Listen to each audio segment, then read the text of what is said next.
Whatever your intention is, we already know it. Today's audiences, and for 15 years, I've studied and led on consumer behavior. Big advertisers know this. Big brands know this. They know that their audiences are savvy and sophisticated. You're not going to fool them when it comes to like just traditional commercials, ads, and marketing and that sort of thing. We all know what you want.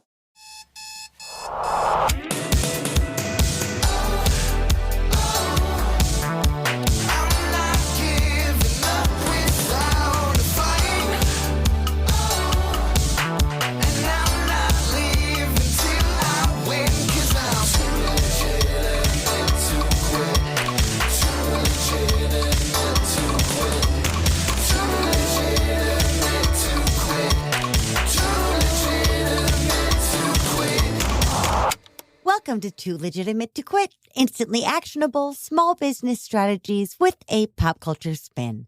I am your host, Annie P. Ruggles, and today is our second birthday as a podcast. Well, at point of recording it was. You know what I mean. It's our birthday. And to celebrate our birthday, I could think of no better energy to bring on to usher us into a whole new year than the incomparable Josh Elledge, my guest today.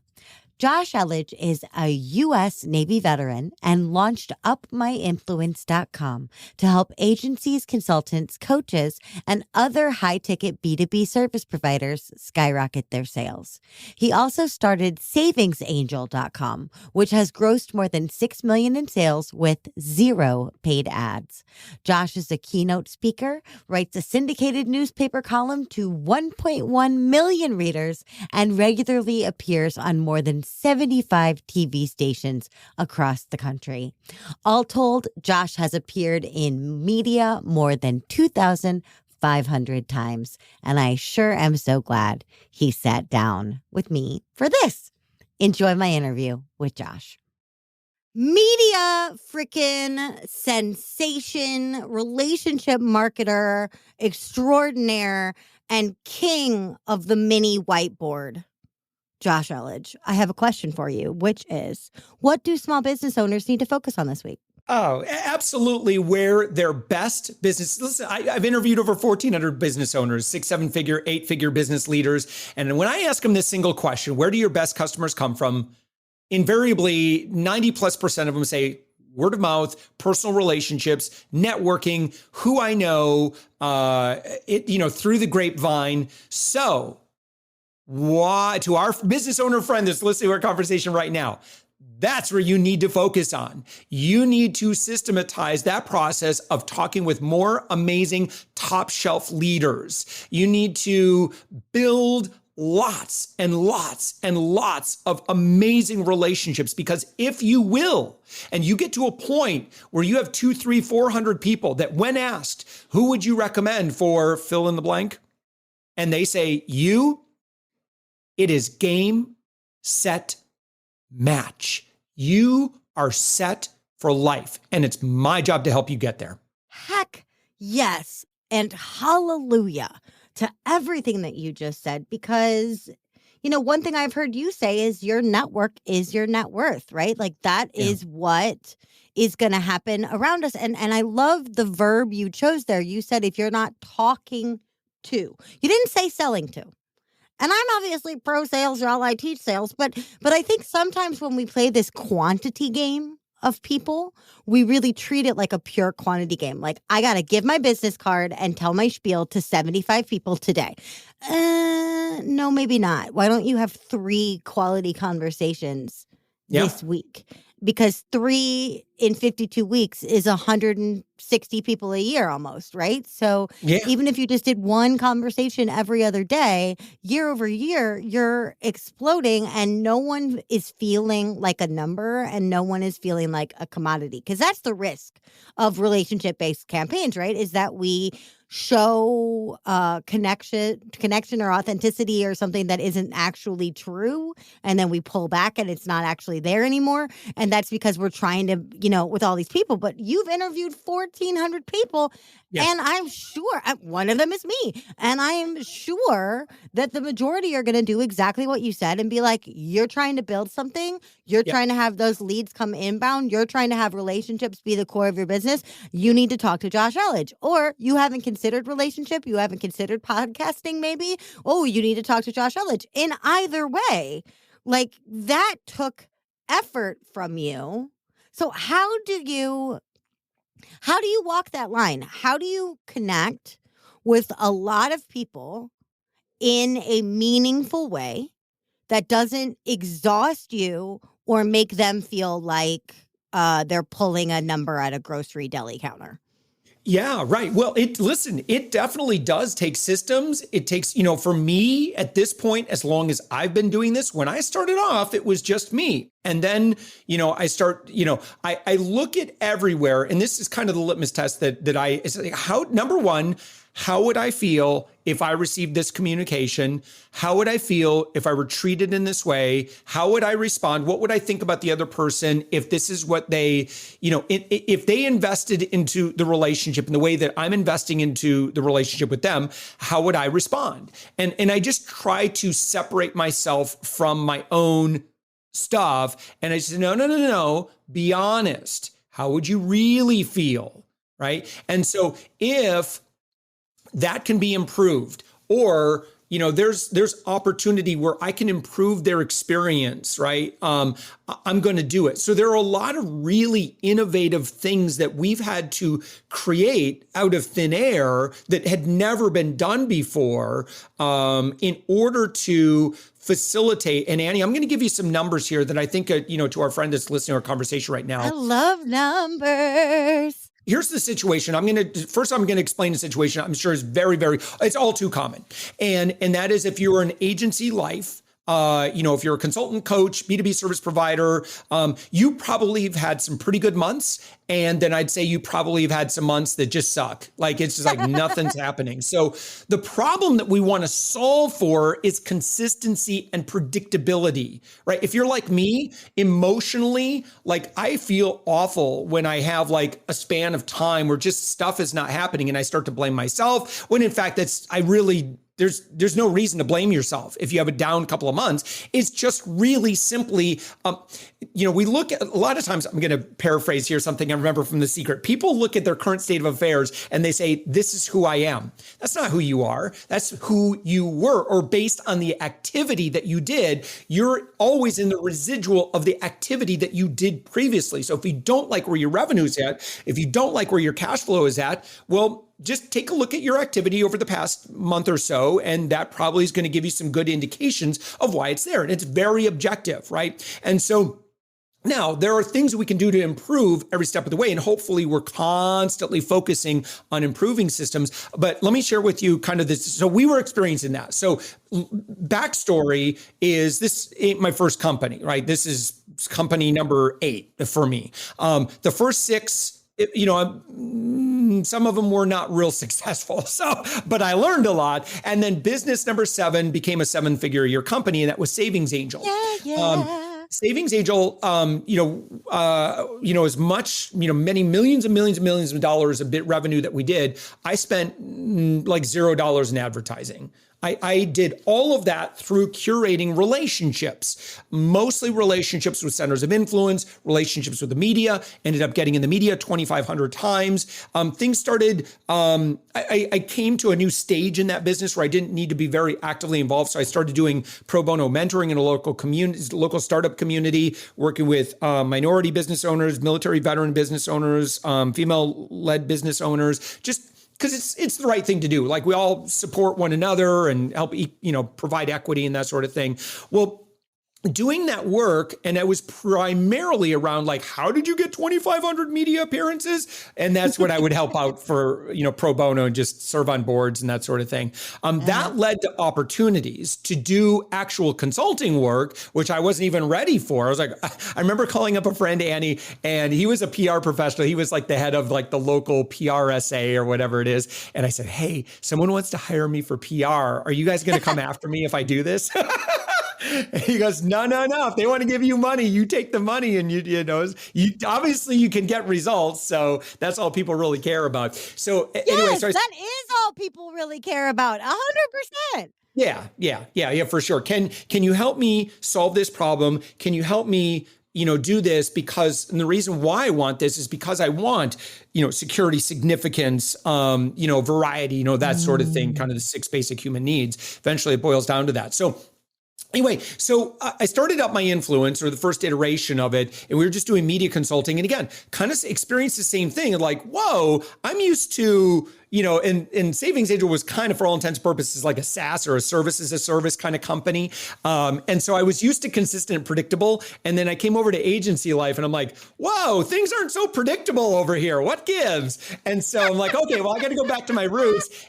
And so I just listen, it's all about relationships. So I didn't get 2,500 media appearances by spraying and praying press releases. I never sent a single press release. Instead, it was identifying someone that I could potentially be of value to. How can I serve them? How can I bring them value? And my journalism background, I come from the Adrian Cronauer School of Journalism. Adrian Cronauer was featured in the movie, or was the subject of the movie Good Morning Vietnam, played by Robin Williams. And Adrian Cronauer was my mentor. I was a U.S. Navy journalist. And I learned from Adrian Cronauer, who, taught that we have a sacred obligation when it comes to serving audiences. You can't lie to people. Don't ever lie to people. And of course, that's a big part of his story, and like how he kind of got in trouble, got in some hot water initially during the Vietnam War, but eventually history vindicated him and so forth. So I said, listen, for up my influence, if I want to create consistent predictability, I just need to build a ton of relationships. Relationships are just going to take time. And so what we did is we took our podcast. I said, listen, I'm just going to take our podcast. I'm going to turn it into a daily show, and I'm going to invest in other people. So I'm truly going to do the How to Win Friends, Influence People thing. I'm truly going to do the Bob Burg Go Giver thing. And I'm just going to I'm going to shine the spotlight on other people. Like, I'm good. It's so enjoyable when you just get to spend your time and make other people feel good. Well, when you do that, Annie, and you consistently do that over and over and over again, here's what you're going to find. You will not be able to outgive the market. Seasoned business professionals will always reciprocate, or they will always ask how they can reciprocate. Amateurs who are living in scarcity, maybe not so much. But if you're surrounding yourself and networking with true professionals, that's the reason that they are successful, is because they also value they also value relationships. And so they know that when they show up and you show to them, look, I don't have a weapon in my hand. I'm not trying to club you over the head with a sales pitch. I'm good.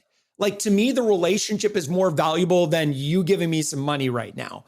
And that might be hard at the beginning when you're like, no, you understand, I need to pay my rent. Like, I've been there, done that.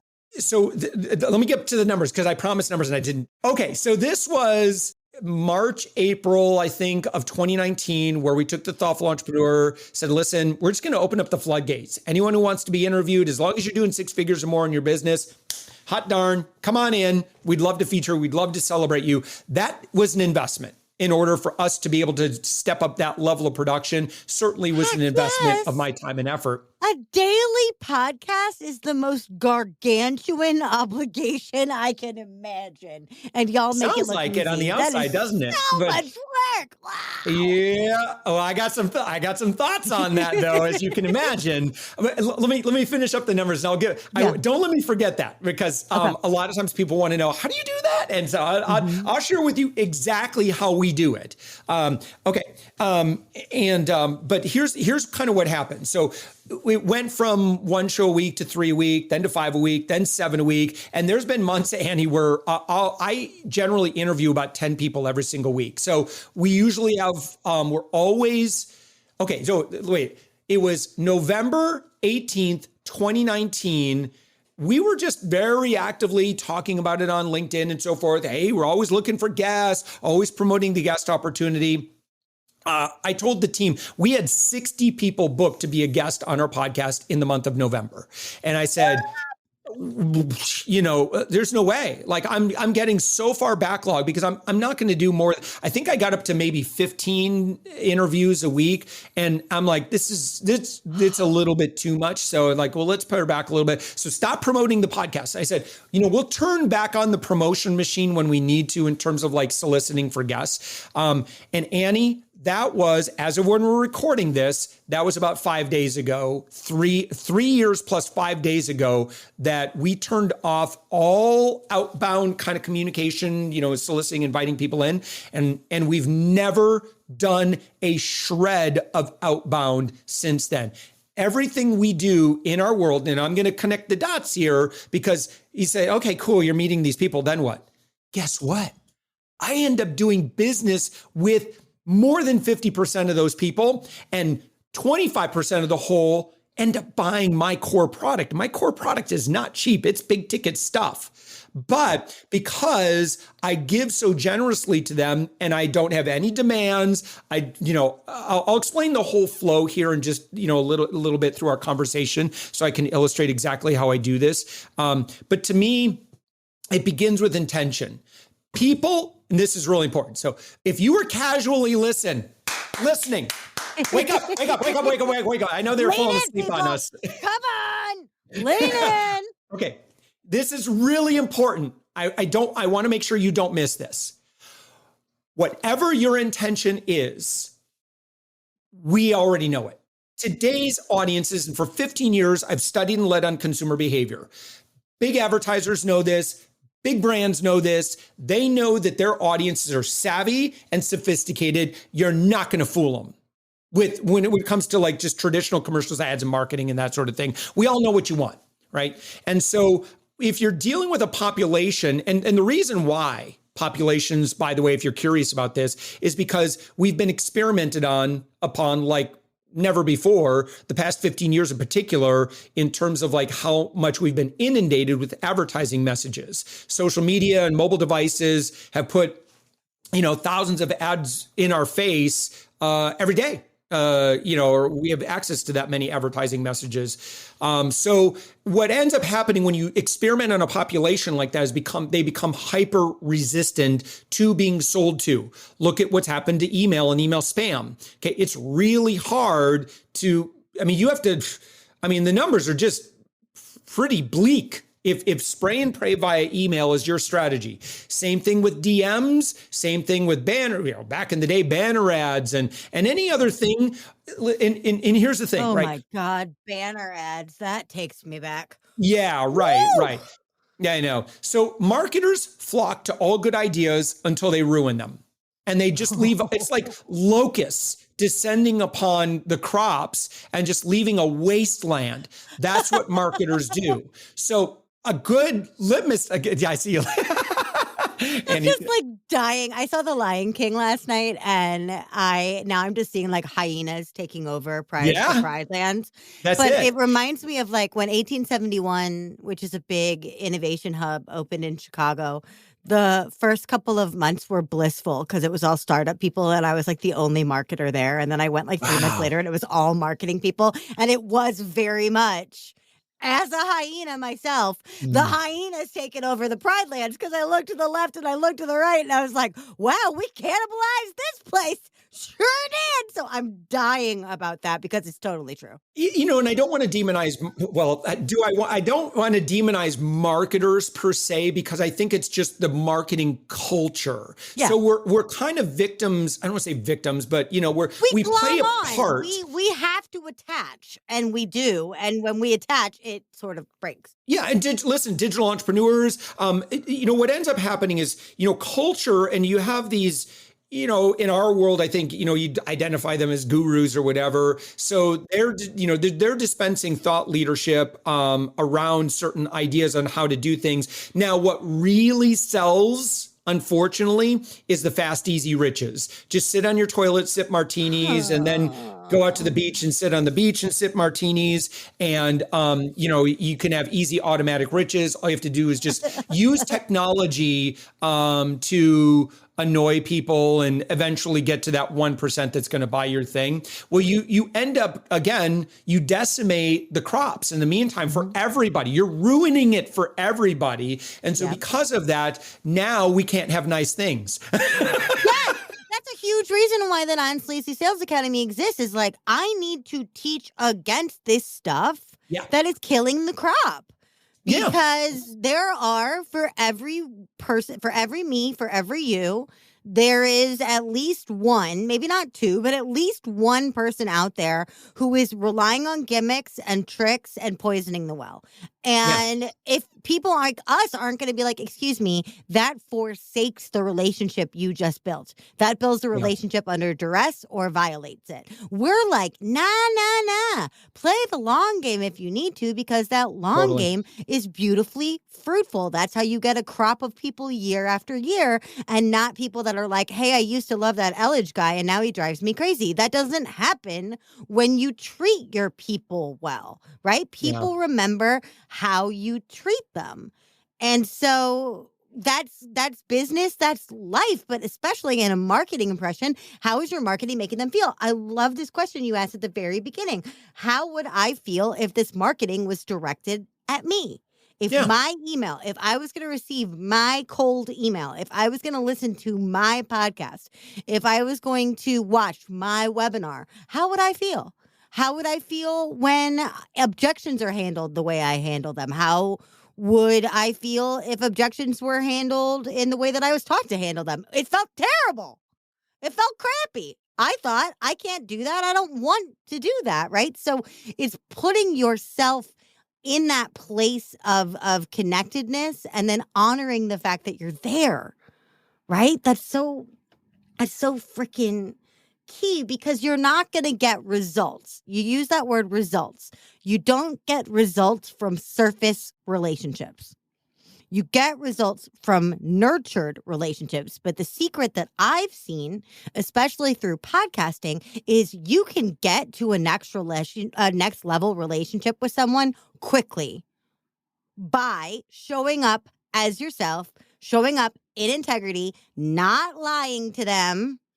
Right? There's your show now again. You got to be on it. You got to be like, hey, I'm here. This is what I'm doing. This is what's going on. Unadorned, real, sometimes shiny, but grounded. Right? And so what are some of the ways that you have seen relationship marketing done wrong? Yeah, well, okay. So when you bastardize the process, not only is it less effective than just the spammy stuff to begin with, but people will hate you. Like, they will literally hate you if you bait and switch people, if you're manipulative with people, if you invite them. You say one thing in the invitation, but then you show them your true colors once they, get into your world. I can tell you that as a fairly empath-oriented person, I feel awful. Like, it just makes me feel really, really bad when I feel like, oh, they just wanted me for my body or whatever. I don't know what they want for my money.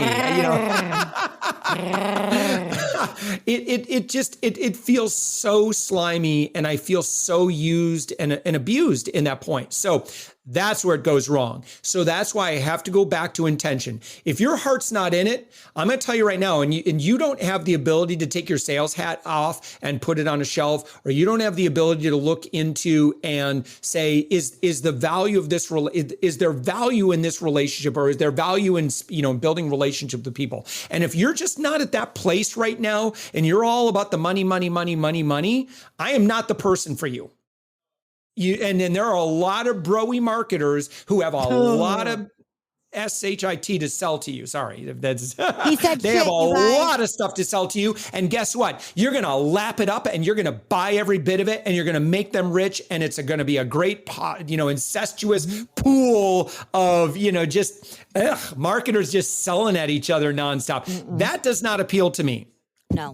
If it does to you, again, sorry, let me know when you get tired of that. Ecosystem that supports and sustains itself is not what you're talking about right now. You're talking about this like bottom feeding cyclical desperation pit. Like, Sure. That's not what we're talking about. We're talking about like the point where you're helping me, I'm helping you, we're growing together. Sometimes it's paid, sometimes it's partnership, sometimes it's paid and partnership, but we're evolving together because we're committed to the relationship and our mutual growth, right? I think there's a benevolence in that, but there's also receiving in that. I honor that this person is trying to grow with me, right? I honor that. And so I think that that's so freaking key because yes, you will be hated. And I don't work this hard to be hated. And you said you're sort of empathic. I am a sponge. So if you bring me like not like why do I want to learn sales from a fat girl comments on YouTube? Like those are just douches being bitches. But I love that you're like S-H-I-T and I'm like douches and bitches. Yes, I was made a mental note to apologize for. There are just a few areas, Annie, and it sounds like you and I get a little hot under the collar on a couple of things that we see. And I'll tell you where the passion comes from is I feel really bad for a new business owner who just comes into this world and they're like, I guess that's just what it takes. I guess you just have to do this uncomfortable. But it's like they're coming into this world and they say, what I love more than anything is design. What I love more than anything is like leadership consulting or, helping empower underserved communities, and that's their business. So they're a consultant. They come in and then they're like, well, how do I get more customers? And then these loudmouth gurus are saying, well, you got to do this and you can't ever sleep and you got to be sell, baby, always be closing. I just want to let you know, like that attracts a lot of attention. And I'm not saying that they are not selling programs. They are selling a lot of those type of programs, but I've also seen, and I'm going to be careful here about getting too specific, but I have been to events where they have knowingly sold stuff that they know it doesn't work. They know that it doesn't work. And I've talked with them and and not with them, but they're, people that are like, oh yeah, no, it's designed to fail. Well, why would they be selling it? Because they want people to go get their nose bloodied and say, all you really need. A little fun side hobby is I study cults. Oh my God, I knew we were siblings.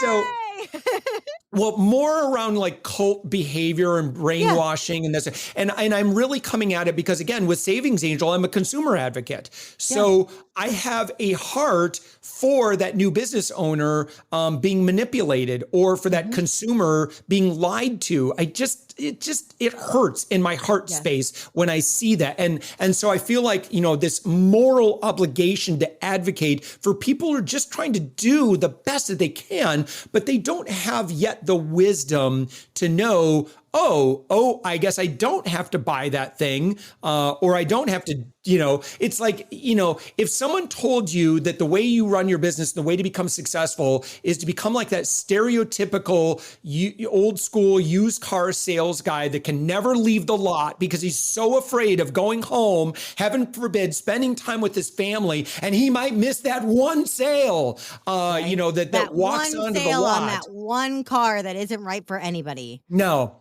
So I want you to know you should be able to do what you love. You should be able to, grow your authority through results that you get for other people. And that should be the thing that carries you.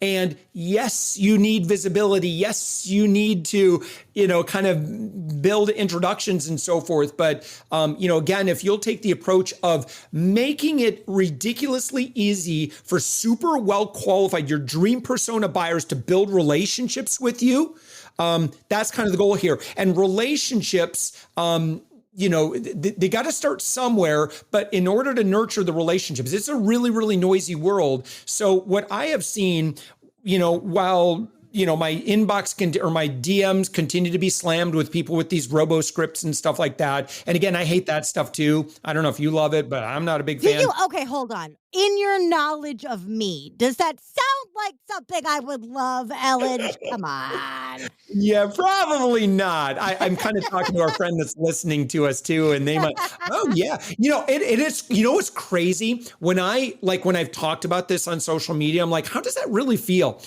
It's amazing who comes to defend that. And it's like, well, tell me more about what you do. And yeah, I think you should disclose that your opinion is coming because you're doing that, or you sell courses to tell people to do that thing. But those are usually the only people that defend those tactics. Oh, getting back to the cult thing. So there are organizations that will intentionally, so I've had to do a lot of deconstruction and reconstruction on this stuff.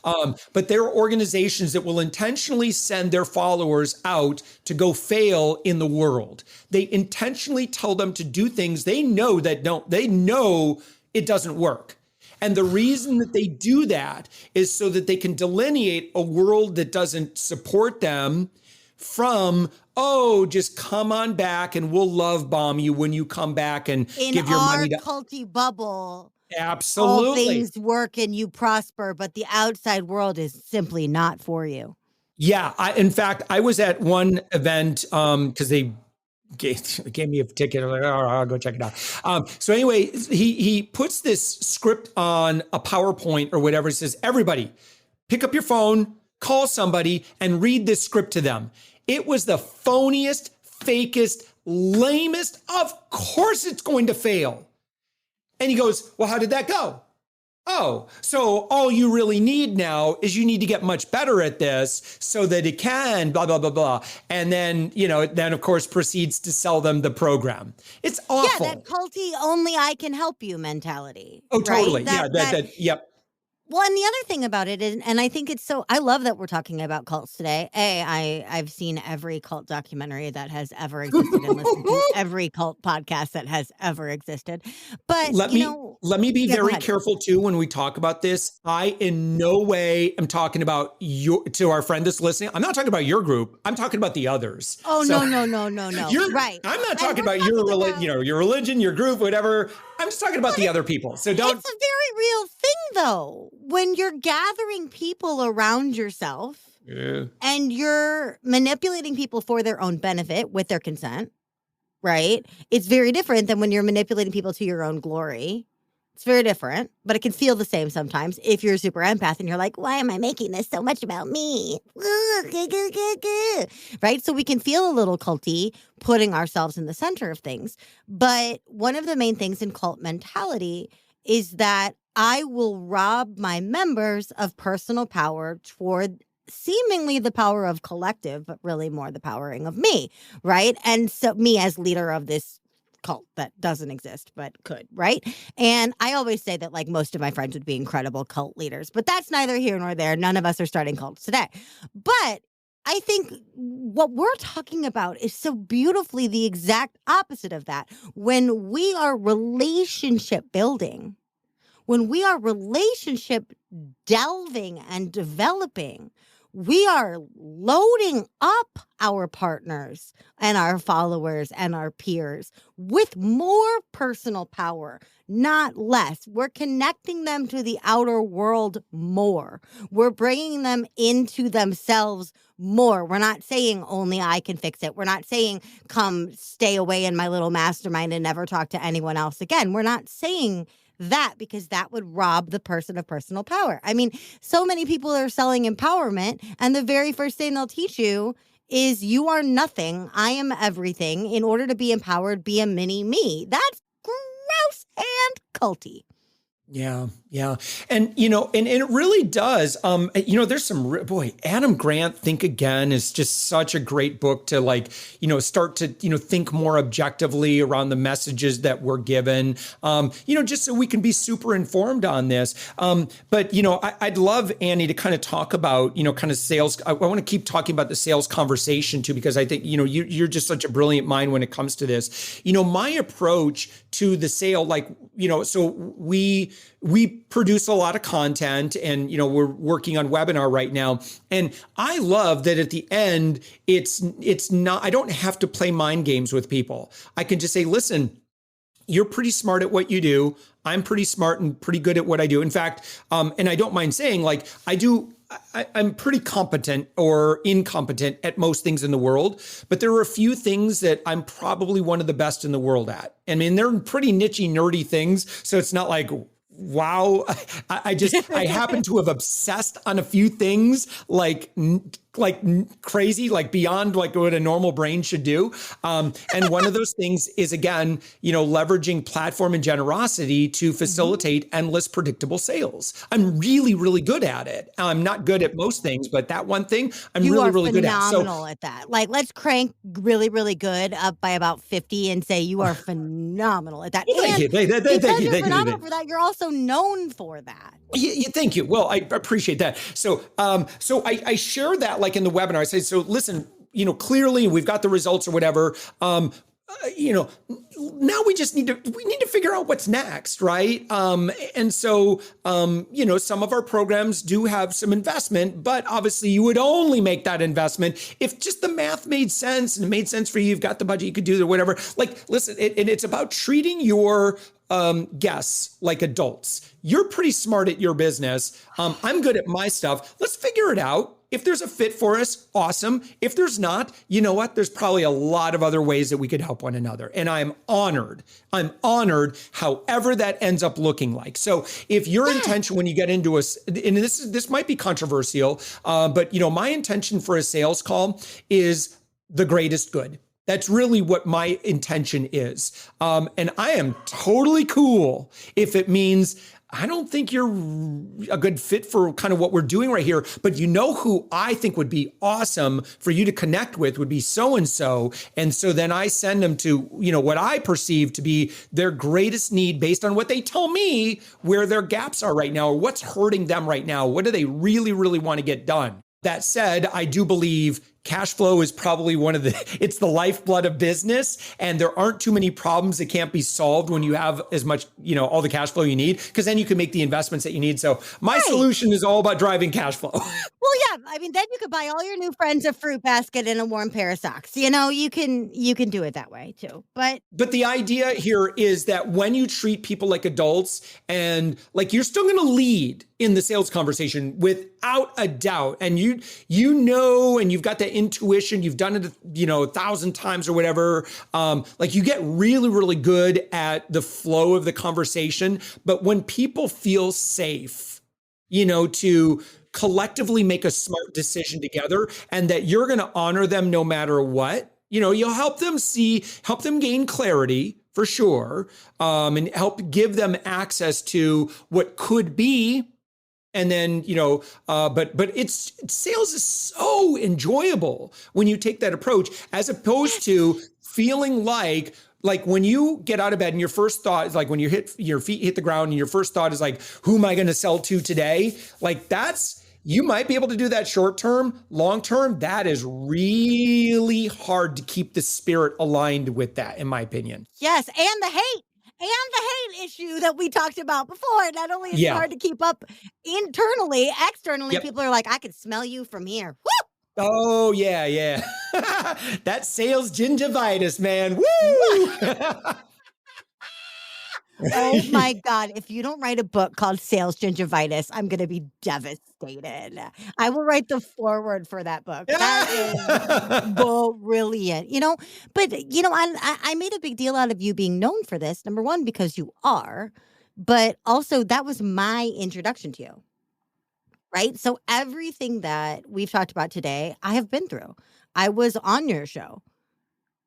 It was not advertised to me. My agency went after y'all, just like you said. It wasn't outbound on your part. It was inbound on my part, right? And then we had a conversation. And even before we had a conversation, even before I was on the show, you did, and I've been on hundreds of podcasts, you did more nurturing of your guest before the show than any other show I have ever been on, bar none, not even close. So by the time I was on the show, I had the gist of the show and what you would send me. I called you the king of whiteboards before because what you would send me were videos that always said, and this is freaking brilliant, "Hi, Annie." In the shot, I could see my own name. "Hi, Annie." Here we go, right? If you wanted something from me, you would send me, "Hi, Annie." Whether it was for you, for me, for both of us, normally for both of us, "Hi, Annie." And you would record these videos. It was video direct to camera from you to me, never super long, always addressed to me personally. And I thought, this guy, just like we talked in the last episode with Bree Seeley about Elton John and how he performs the same song 700,000 times, but with new gusto every time. I'm like, you probably sit there and send a million of those whiteboard messages every single day. Oh, yeah. But as someone who has received many of them for many different reasons, they always land right. Because in that moment, it's Josh Elledge reaching out to Annie P. Ruggles. It's Josh and Annie hanging out, just not at the same time, right? And I feel that. It's so palpable. And I feel like I just have so much respect for how you bring individualized attention to so many people in a way that we can feel, right? And so when we're talking about hitting the bigs or when we're talking about bringing in big money or interviewing big names or whatever else, you treat everyone like royalty. And so everybody immediately knows this Josh Elledge guy is going to take care of me. I can't wait for this show. So I just want to commend you on that because I've been through it from my side. And I always say that the core of the Non-Sleazy Sales Academy is seen, safe, supported, right? If we can make them feel seen, if we can make them feel safe, and we can make them feel supported, then we've won. Then we can sell, right? And with you, you are the best at making people feel seen. Just the best. Well, thank you. Well, that's very kind of you to say. You know, I just saw a quote, and it was kind of when I don't remember, you know, if you remember the whole James Corden thing when he got in trouble for being kind of a jerk to the ways. But someone said, you know, if he's nice to you, but he's not nice to the wait staff, he's not a nice person, right? So here's the world we live in today. Everybody is a center of influence. Everybody's got a camera. Everybody's got access to platform. We all have access to social media. You cannot be one person, one place, and another person, the other one. You have to be in integrity at all times. And this is my background in PR and media consulting. You know, you can't let that slip. The world will catch up with you. Try, guy. I was going to say, oh my God, that's exactly what I was going to say. The whole thing, you cannot claim to be a wife guy in video after video after video and then cheat on your wife. You just can't. It will catch up to you. People will loathe you for that. So listen, I don't want anyone to feel bad if they are living, you know, some sort of duality, you know, like we listen, I don't want to get crazy on that, right? But what I would recommend is maybe that's an area where we can work on. I have had to work on myself so much. I'm constantly reading books about, you know, understanding my brain, my emotions, you know, how to deal with trauma, how to deal with, you know, everything, you know, how to become more resilient. Like I don't ever give up on that because I feel, and I'm not, yes, I am doing it so that I can be happier, you know, and rebound out of bad situations or whatever. But I also feel like my wife deserves it. Like, you know, we've been married for 27 years. We have a pretty good relationship. Like we really like each other's company. But we each are committed to personal growth and never feeling like, oh yeah, I got it all figured out. Like, I am the world's greatest spouse. Mwah. I am an infant. Yes, I'm very good at a couple of nerdy, niche things, but it's because I'm obsessed on those things. I'm constantly, just obsessively focused on that. But I'm always working on myself generally so that I can be the husband that she needs me to be, or I want to be for her. It's not she doesn't need. I want to be awesome for her. I want to be a good dad. Certainly not perfect there, and got always room for improvement there. I want to be a great founder, CEO. I want to be a great my team. They're amazing, but I always want to be better for them, for my guests, for my clients.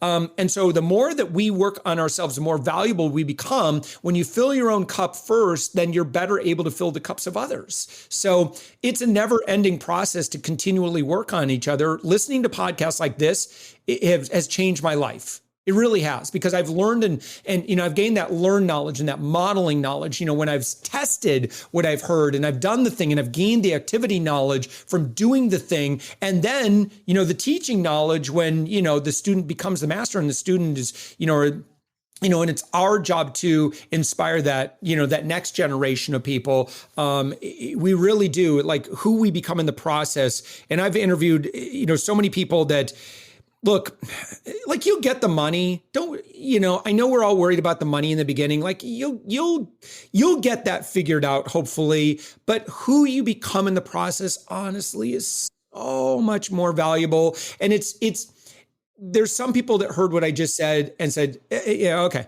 And then there are other people that heard what I just said and go, no, for real. That's real. That really is.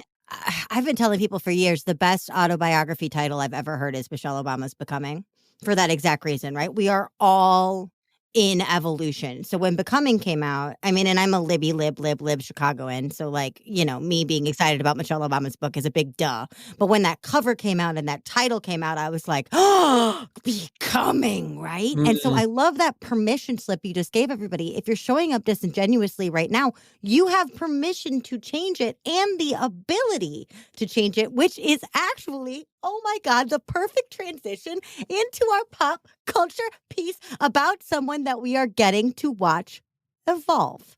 Oh, Josh, what does this have to do with a self-confessed person who has done terrible things and now is trying to at least do terrible things in the name of good? And by good, I'm talking about the Rebel Alliance. Hey, Josh, what does this have to do with Andor? Yeah, oh my gosh, what was it? Episode, I forget what episode, I think is out of 12. So it might be around episode 9 or 10 or whatever. I don't want to say what happens in it, but there's a couple of speeches. And and I'm always just such a sucker for this when people realize, and they speak truth to power of like, this is who I am. So of course, given this environment, of course I would do this. I am, I am just the way I'm wired, who I'm designed to be. Naturally, I'm going to fight against tyranny. I have no choice. This is every fiber of my being. This is who I am in the galaxy. I have to be this person, right? And it's that understanding and being true to who we are is just such a beautiful thing. I think it's why when we see, when I see really great art or a musician, a dancer, and they are it's just this beautiful expression of who they felt driven to become. That's what makes it so beautiful for me, because I can imagine the amount of work that they put into, and it's just with so much grace and ease and flow, and it feels so flawless from the outside. That is so beautiful to watch. A great leader who can inspire other people. It's just a beautiful thing to watch. So in Andor, yeah, it's this beautiful unfolding, which, by the way, is probably the best Star Wars product since the original trilogy. in my opinion. I have heard this from everyone, and I'm inclined to agree. Yeah. So if you like Rogue One and you're not watching Andor, I don't know how you missed I don't that. know I don't know how you Yeah. missed that. I don't know how people missed Rogue One in general. Like, so many people have seen the new trilogy but haven't seen Rogue One, and I'm like, okay, you need to go back. Like, I have nice things to say and not nice things to say about the new trilogy. I have nothing less than stellar things to say about Rogue One. Yeah. Rogue One was phenomenal in its grit and its honesty and its darkness and it's like, it's tough. If we're going to try to do something, there are going to be casualties.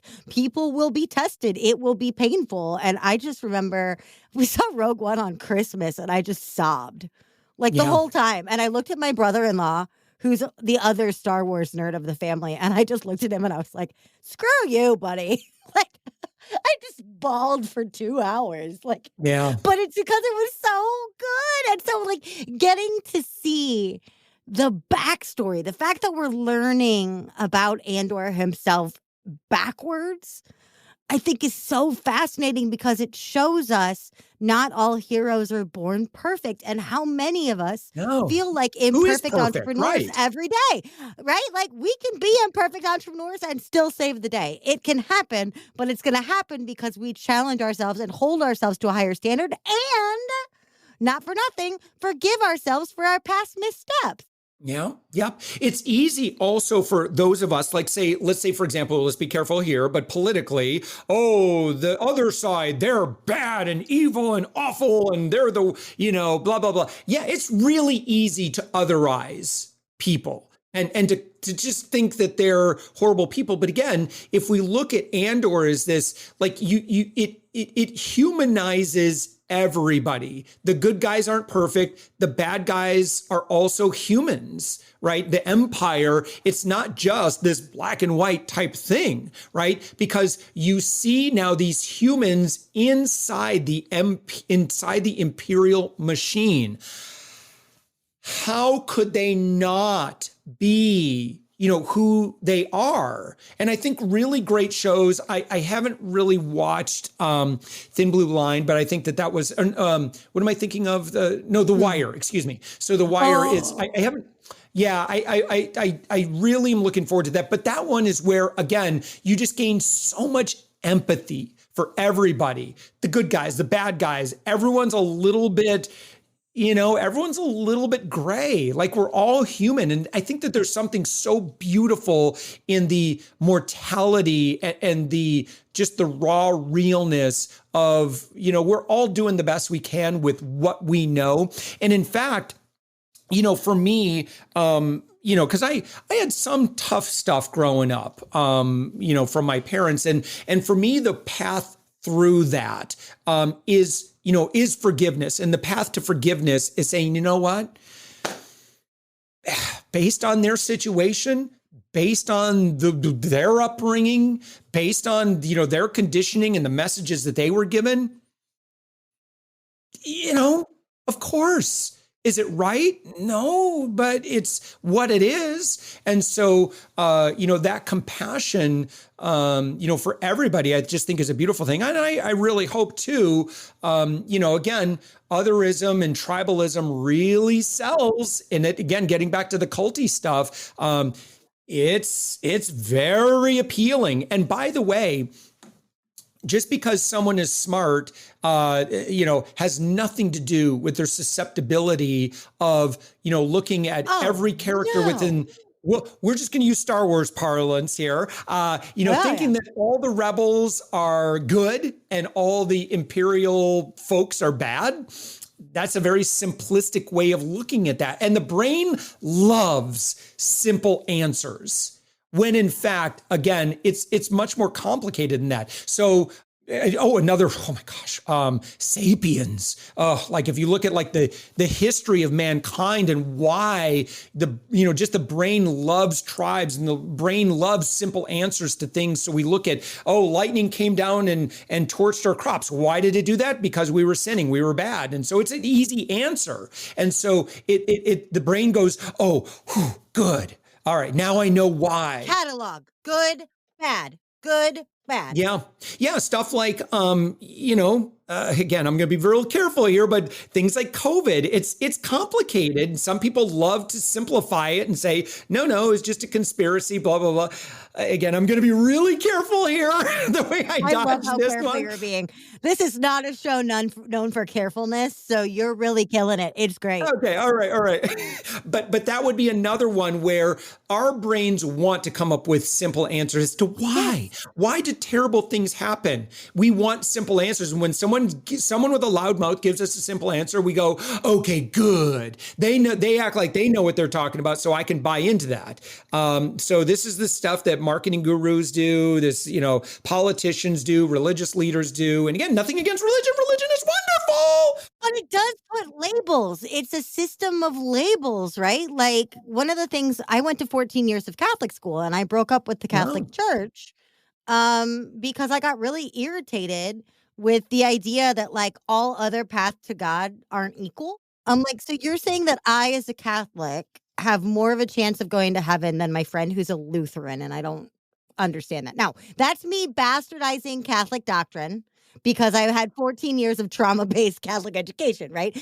Don't hear me. I'm not bashing Catholicism. Like, don't misunderstand me, y'all. But I'm saying, like, for me, I didn't appreciate that tribal label because I felt too exclusive for me. But to your previous point, like you were talking about with like The Wire and everything like that, like The Wire has crooked cops and benevolent gangsters and everything in between, right? And so for me, the example that comes to mind in my mind, like glaring, is Oz, which is penitentiary and dark and gritty. And there are like, there is empathy for everyone, even people that you would never, ever, ever, ever expect, people that you have seen do horrific things, but everybody's got some weak spot. Everybody's got some soft point, and everybody also has the potential for darkness when your back is up against a wall. And so honestly, what's so funny is that I work with the incarcerated now. They're one of the groups of people that I mentor. And I think that's really largely because of Oz, and people could watch it and be like, oh my God,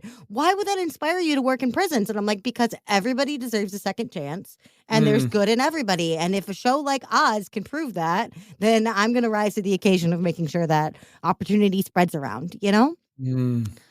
Ugh. And also too, like, so I was Mormon for 24 years. We left about 4 years ago. And I got to tell you, like, I look at that experience, and it shaped me in many positive ways. Right. And I think I had to go through the full stages of grief, and for me it was, a CES letter. I mean, just at cesletter.org, if anyone's like, what's wrong with Mormonism? It's all documented pretty well. And when I was also shielded because again, this tribalism is like, oh, don't look on the other side. Don't look outside Pleasantville. That's another amazing movie. What's outside Pleasantville? And so when you're constantly taught, well, anything contrary is just evil and that Satan is trying to deceive you, it scares you from looking outside Pleasantville. So then when you finally say, well, wait a minute, maybe I should understand some elements because I'm seeing these other things on social media and I've never been exposed to that.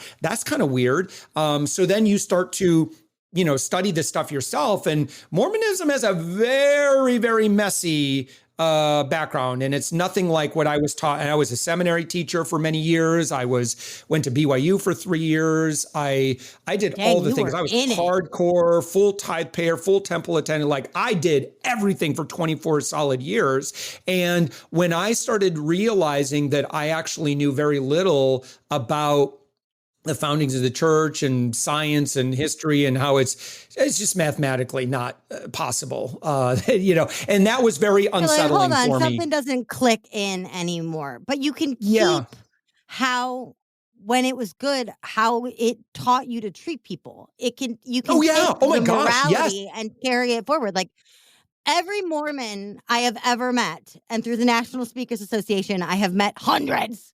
There's a large sect of Mormons who are speakers, okay? Every Mormon I've ever met has been incredibly kind. Yeah. And the day I meet an unkind Mormon, I will be devastated because I can't make this broad sweeping generalization anymore. I can introduce you to a few. No, I'm joking. Right? But you know what I mean? It's like you've carried that kindness with you. Yes. But you're Yes. not so bound to the label anymore. And I love that as a Star Wars analogy too, because the prequels. But Yeah. the prequels had Hayden Christensen, but the prequels had a tough cross to bear, which was they had to show that Darth Vader as Anakin Skywalker was once good, that the Force works in myriad ways, both light and dark, and that each and every one of us has to walk that line and choose. And so they wanted to show the good in Anakin. Now, they did that by casting Hayden Christensen and letting him be a whiny little bitch for 3 movies. What? But it's still that whole thing. And then with the most recent trilogy, which everybody also hates, we saw something similar with Kylo, where everyone was like, is he going to go bad? Is he going to stay good? Is he going to go bad? Is he going to stay good? Spoiler, he kind of just stays in the middle. He sort of just chills. He does a couple good things and a lot of bad things. And are we supposed to deduce from the handful of good things that he is completely absolved? Hell no. But if Kylo can have some good, that's right. then so can freaking you. No matter how you've been encouraged to sell in the past, no matter what manipulative ploys you've employed, what gimmicks you've twisted, you can still choose something else because it doesn't mean you're all bad. You said at the very beginning, we look at our current state and we say, this is us. One thing that I really, really love in terms of like the world and how we treat people is I'm not hearing people referred to as homeless anymore. I'm hearing people being referred to as experiencing homelessness. Yes, right. It's not a label. It's not who I am. Yes. Right. It's not who I am. I am not just in this constant state that will never be fixed because we don't know why that person is experiencing homelessness. We can make assumptions. We can guess. We don't know. Be really bitchy in our guesses, but we don't know. But if we look at someone and we point at them and we say that person is homeless, then we're damning them to that label. But if we say that person is experiencing homelessness, then we could say that person has a problem that needs solving.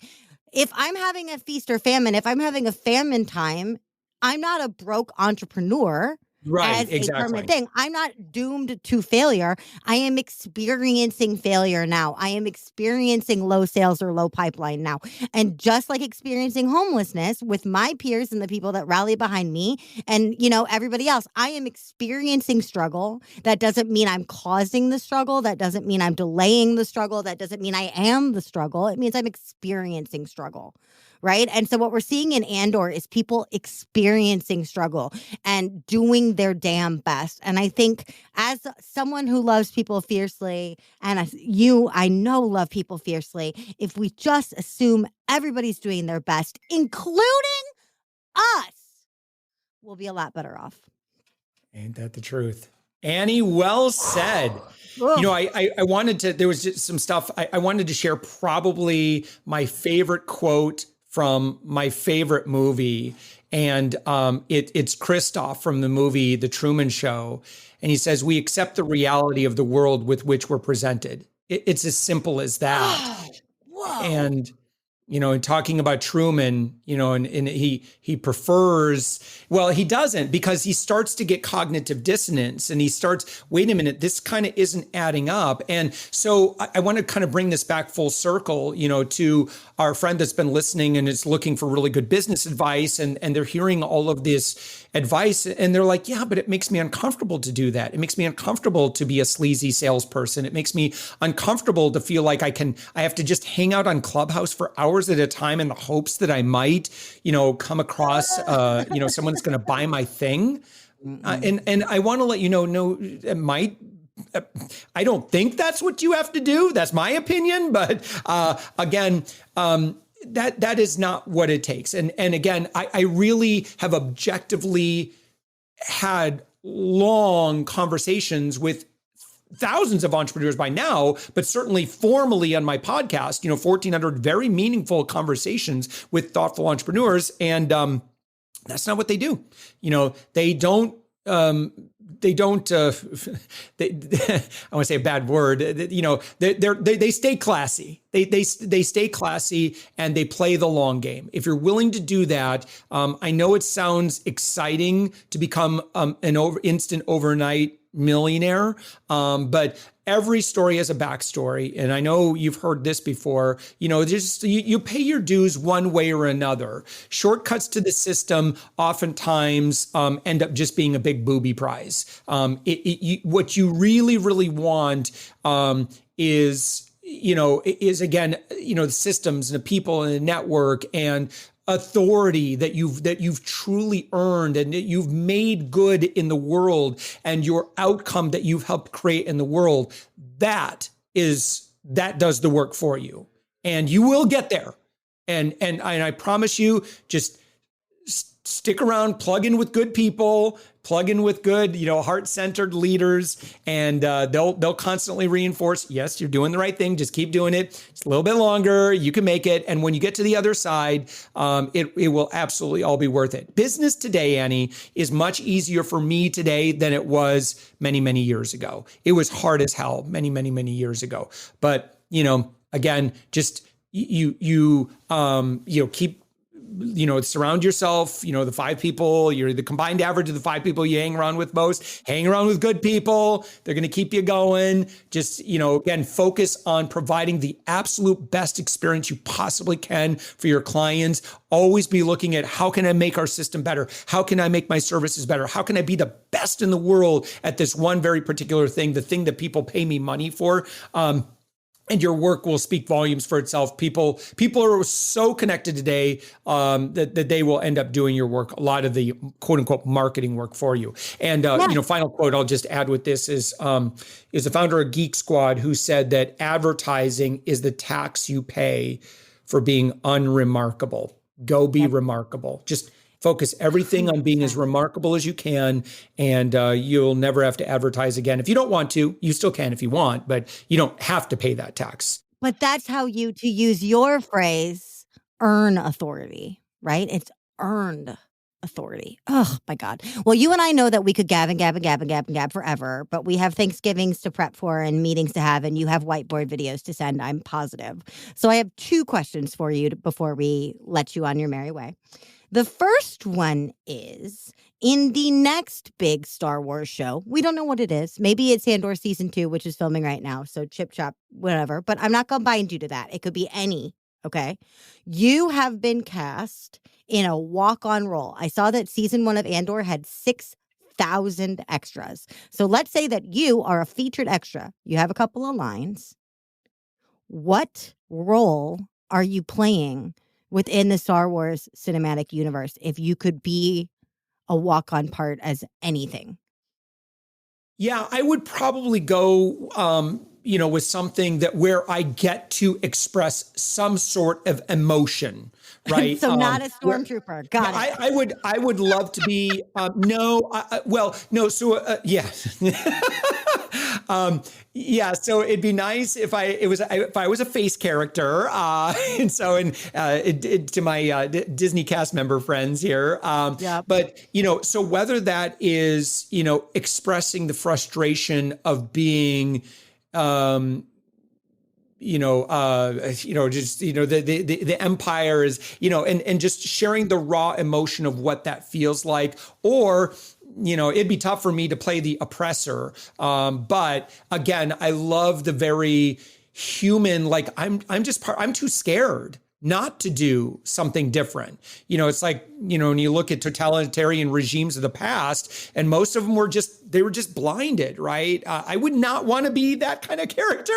I would have a tough time with that. I'm too objectively thinking. So yeah, I guess I would be, someone that expresses that hope. So it's not so much about the who it is, but you want to convey the hope. Yeah, and I want to be a champion of others, and again, and even my little walk-on role, maybe if it's just me helping someone who's tripped and fallen or something like that, and I say, and I'm able to say something like, we can never give up kind of thing, I don't know. That sounds kind of vague. No, it's benevolent. I love it. You're like, no, I'm going to show up. I'm going to provide hope. It's Yeah, going to be yeah, yeah, amazing. It's going yeah. to be powerful. I'm going to hand someone a mop and it's going to change their life. Like, I Yeah, love yeah, that that you're could be going to it. walk on That could roll. be it. You're like, my So capacity like the for care will wind, not be Lupe. matched. Oh my God, I love it. I just adore it that even that is benevolent. Meanwhile, I'm like, I want to be a droid and roll around and say funny shit. And you're like, no, I want to convey hope. So if our listeners out there need some of the signature Josh Elledge hope and strategy, what's the best way for them to come into your world? Yeah. So listen, if you go to a couple things, number one is I'm always looking for really, really great podcast guests. In fact, we have a network of over 100 different podcasts that we've launched. I can connect you. Like if you have a great story, you're a great guest, or have an interesting story, and you've got certainly if you've got some success business wise.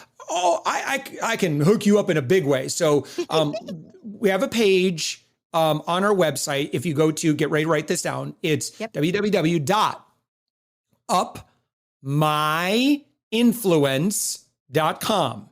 So you go to upmyinfluence.com and then you hover over podcasts. It'll say something like, 50 plus podcasts that are seeking guests right now. Click on that. That is a major, major hookup, especially if you have a great story to tell and you want to change the world.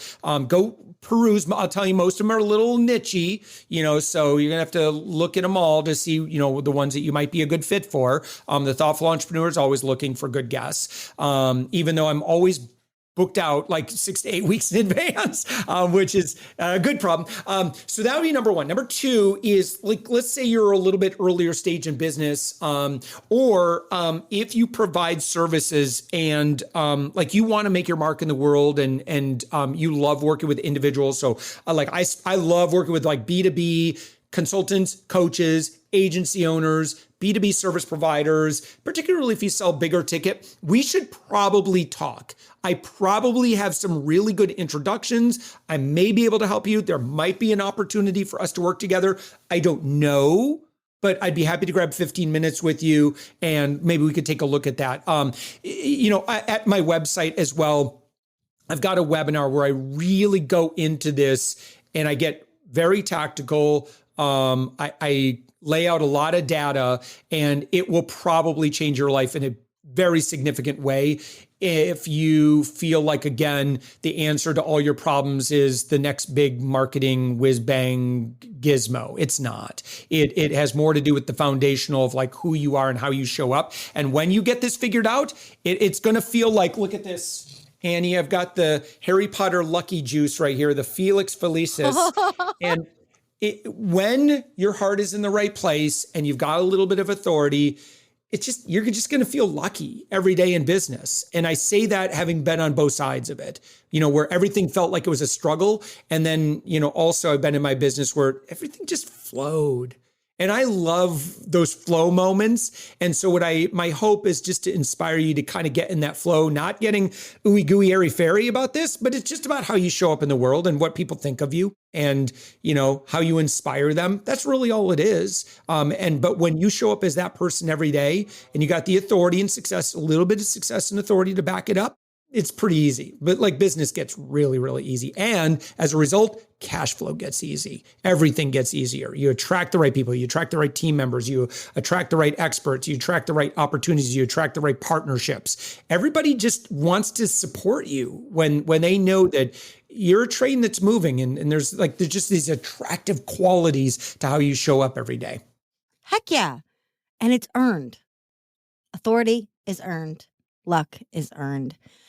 And I'm just so lucky that I somehow earned an hour plus of your brain for my show. So Josh Elledge, I love your brain, but thank you so much for being my guest today. It has been a true delight to share this space with you. Annie, perfectly mutual, my good friend. Thanks for having me. Y'all, I will be back in just a second with my final thought and your homework for this week.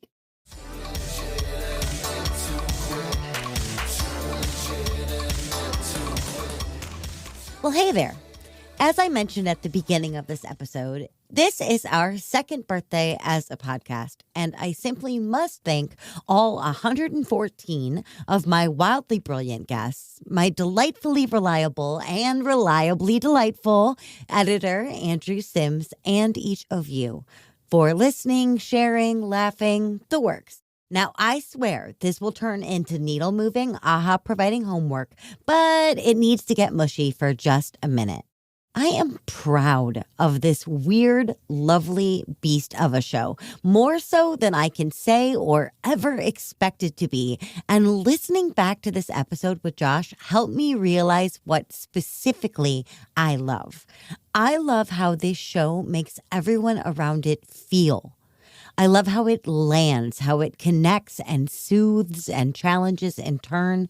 I love watching people who are authentic every moment of their lives get to have fun in their lane again for their own dang sake and pull brilliance out of it. The stuff that falls out of people's mouths when they get to kick back, it's astounding. You've heard it. How many freaking books have we named on this show? At least a dozen, and that's why.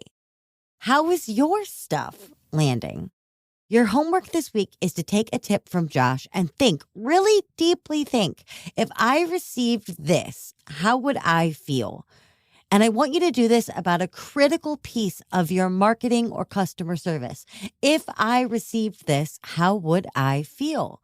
How would it feel to stumble upon your own podcast or to fall for your own fast action bonus or read your own sales page? Would you be soothed, seduced, intrigued, bored, repelled, nauseous? It matters. It matters because, as Josh can attest, after interviewing a bajillion people, and as I see more and more every day teaching sales, customers are not only savvy, they are just like us.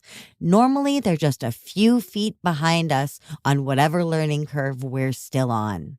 So go take an axe to any piece of copy or content that would underwhelm or irritate you. Banish the gimmicks, the tricks, the shoulds, and just say exactly what you mean to say. Your people will thank you for making it so much easier to find you. And if you need help, you know where to find me.